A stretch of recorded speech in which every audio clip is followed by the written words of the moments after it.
Assalamualaikum warahmatullahi wabarakatuh. Halo teman-teman semuanya, apa kabar? Alhamdulillah baik ya, sehat walafiat dimanapun kalian berada. Nah, saya Jamratul Husna, salah satu mahasiswi di Institut Agama Islam Negeri Jawi Yogyakarta dari Fakultas Tarbiyah dan Ilmu Keguruan, Prodi Pendidikan Guru Madrasah Ibtidaiyah semester 3 unit 1. Nah, di video ini saya akan memaparkan mengenai materi dari buku tematik kelas 4 tema 3 dengan judul Hewan dan Tumbuhan di Lingkungan Rumahku, subtema 1. Nah, video ini salah satunya tujuannya adalah untuk memenuhi tugas dari mata kuliah IPA lanjut dengan Ibu dosen Suhailayanti MPDI. Nah, yang pertama itu ada padi. Nah, kalau kita melihat dari buku tematik, melihat gambar itu ada lahan padi yang berwarna hijau. Kemudian mungkin teman-teman sekalian pernah melihat padi di mana? Iya, benar, berarti melihat di sawah.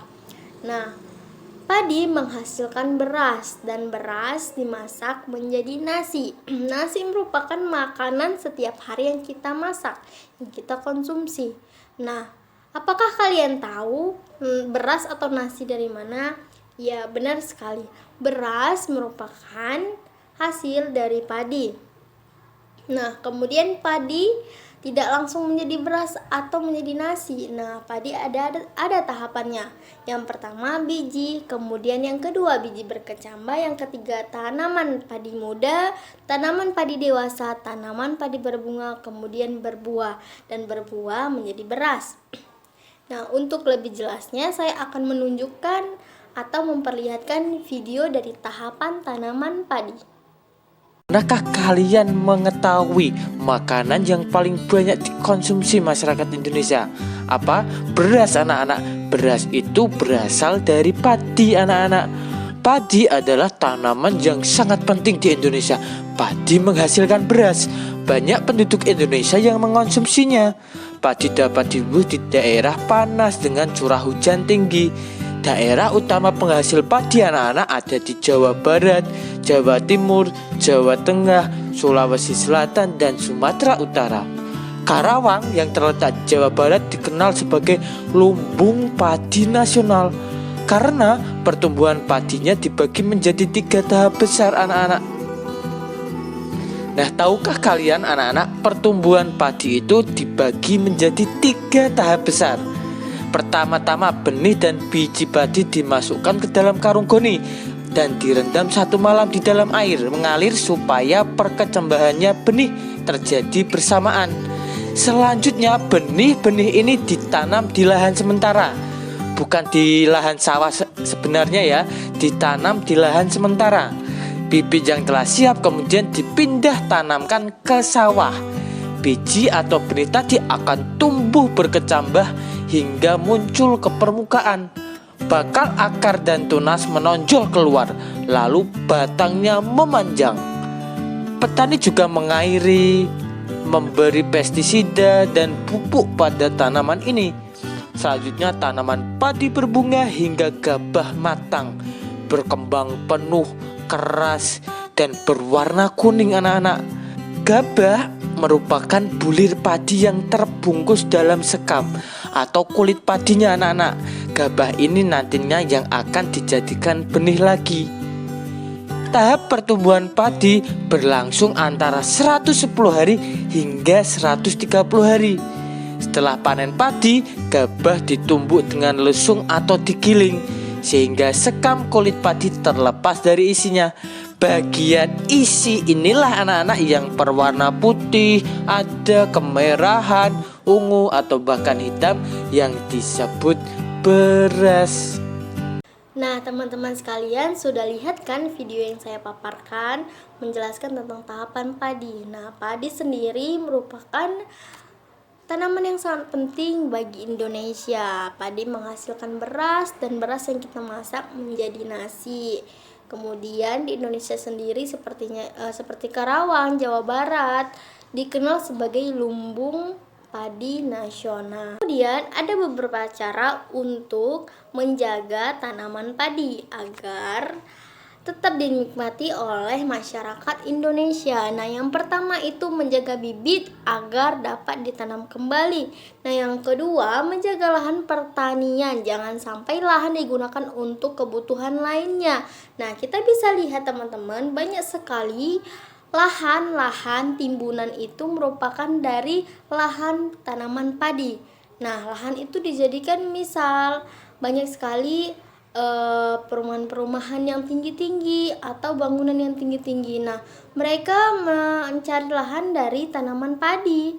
Nah, kemudian yang ketiga menjaga kebersihan lingkungan sekitar kita. Nah, jadi buanglah sampah pada tempatnya. Kalau kita buang sembarangan, itu menyebabkan banjir. Nah, jika lahan tanaman padi itu banjir, tidak bisa digunakan lagi atau tidak bisa digunakan. Nah, kemudian yang keempat, saluran air dijaga agar tetap mengalir, jangan tersumbat. Nah, yang kelima, penggunaan beras yang tidak berlebihan. Nah, jika kita mengonsumsi nasi atau mengonsumsi beras, makanlah secukupnya, jangan sampai terbuang sebutir padi pun, sebutir nasi pun. Karena kita bisa lihat para petanam padi, nah, untuk menghasilkan beras itu cukup lama, hampir setahunan.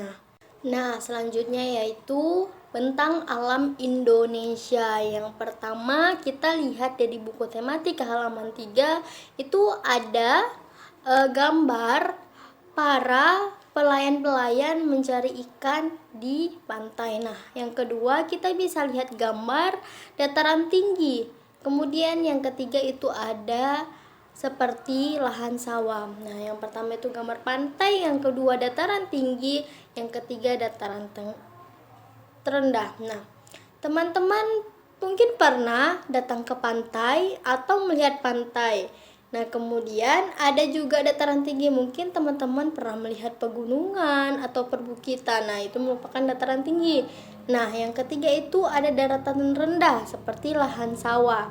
Nah, sebelum saya menjelaskan tentang ketiga bentang alam itu, nah, saya akan menunjukkan video tentang bentang alam Indonesia. Yang pertama ada dataran tinggi. Dataran tinggi termasuk penampakan alam daratan. Ayo, siapa yang pernah ke puncak? Puncak di Bogor termasuk dataran tinggi loh teman-teman. Dataran tinggi adalah daerah yang memiliki ketinggian lebih dari 500 meter di atas permukaan laut. Contoh lainnya adalah dataran tinggi Gayo di Aceh dan dataran tinggi Muller di Kalimantan Barat. Dataran tinggi memiliki ciri-ciri yaitu berudara sejuk sehingga dijadikan tempat rekreasi, memiliki udara kering dibandingkan wilayah lain, curah hujan lebih rendah daripada dataran rendah, dan pertaniannya dibuat terasering. Dataran tinggi menghasilkan beragam sumber daya alam loh teman-teman, diantaranya adalah teh, kopi, karet, susu sapi perah, stroberi, dan masih banyak lagi. Kemudian, dataran tinggi sering dimanfaatkan untuk perkebunan, peternakan sapi, objek wisata, dan pembangkit listrik tenaga air. Nah, oleh karena itu, warga di dataran tinggi umumnya memiliki mata pencaharian sebagai petani, peternak, pekerja perkebunan, dan pemandu wisata. Selanjutnya ada dataran rendah. Sama seperti dataran tinggi, dataran rendah juga termasuk penampakan alam daratan. Dataran rendah adalah daerah yang memiliki ketinggian kurang dari 500 meter di atas permukaan laut. Ciri-ciri dataran rendah diantaranya adalah tanahnya lebih subur sehingga cocok dijadikan lahan pertanian. Lebih banyak penduduk dibanding dataran tinggi. Tekanan udaranya lebih tinggi, terbentuk akibat proses sedimentasi. Sumber daya alam yang dihasilkan oleh dataran rendah umumnya adalah padi, pisang, jagung, tebu, dan kelapa sawit. Dataran rendah sering dimanfaatkan sebagai pemukiman penduduk, peternakan hewan, lahan pertanian, serta perkebunan dan industri. Mata pencaharian dataran rendah biasanya adalah buruh, petani, pedagang, peternak, dan pegawai perusahaan. Terakhir ada pantai. Pantai termasuk kenampakan alam perairan. Pantai adalah dataran di tepi laut dan merupakan batasan antara daratan dan perairan. Contohnya adalah Pantai Ancol di Jakarta dan Pantai Menganti di Jawa Tengah. Yuk kenali ciri-ciri pantai. Pantai memiliki tanah berpasir. Terdapat tumbuhan yang memiliki akar napas seperti mangrove. Terdapat beragam terumbu karang. Pantai biasanya menghasilkan sumber daya alam berupa garam, pohon bakau, pohon kelapa, dan rumput laut. Pantai cocok dimanfaatkan untuk tambak atau budidaya ikan, pertanian rumput laut, pertanian garam, dan objek wisata. Mata pencaharian penduduk di pantai adalah nelayan, petani garam, petani kelapa, dan juga peternak ikan. Nah, pasti kalian sudah tahu di mana tempat tinggal kalian kan? Apakah di dataran tinggi, dataran terendah, atau di pantai? Selesai sudah pembahasan kita hari ini. Sekian dan terima kasih. Nah, teman-teman sudah melihat video yang saya paparkan tentang pantai, dataran tinggi, dataran rendah. Nah, Indonesia lebih banyak luasan tentang perairan, yaitu pantai. Pantai sendiri adalah daerah yang berbatasan langsung dengan laut. Pantai ada yang landai dan ada juga yang terjal. Nah, pantai yang landai biasanya digunakan untuk objek wisata. Nah, pantai yang landai itu pantai yang pendek permukaannya. Kemudian dataran tinggi itu adalah dataran permukaan bumi yang ketinggian 500 meter di atas permukaan laut. Dataran tinggi biasanya dimanfaatkan untuk peristirahatan atau objek wisata dan usaha perkebunan. Nah, kemudian yang ketiga dataran rendah. Dataran rendah adalah permukaan bumi yang datar dengan ketinggian kurang dari 200 meter dari atas permukaan laut. Kemudian, dataran rendah banyak digunakan untuk berbagai keperluan, di antaranya pertanian, peternakan, perumahan, dan industri. Nah, di subtema 1 yaitu judulnya hewan dan tumbuhan di lingkungan rumahku. Nah, misal yang rumahnya di pinggiran sawah atau di daerah perkebunan, maka buatlah lahan untuk pertanian atau perkebunan. Misalnya kita bisa menanam singkong atau menanam daun ubi, kemudian menanam serai dan lainnya. Kemudian ada juga hewan. Nah, jika kita memiliki sapi, maka rawatlah sapi kita. Dan jika kita mempunyai ayam atau yang lainnya, rawatlah dengan sebaik-baiknya. Kemudian jika kita menanam pohon, misalnya pohon mangga atau pohon-pohon yang menghasilkan buah, maka tanamanlah pohon. Nah, tanaman pohon buah bukan hanya kita bisa mengambil buahnya saja, namun tanaman pohon juga berfungsi sebagai penghambat terjadinya banjir. Nah, jadi banyak sekali hal-hal yang kita bisa kerjakan di daerah lingkungan sekitar rumah kita. Nah, jadi manfaatkanlah lahan sebaik-baiknya dan manfaatkanlah sebaik-baiknya. Dan sekianlah presentasi saya, apa yang saya sampaikan. Semoga bermanfaat bagi teman-teman semua. Nah, lebih dan kurang saya mohon maaf. Saya akhiri, wabillahi taufiq wal hidayah. Wassalamualaikum warahmatullahi wabarakatuh.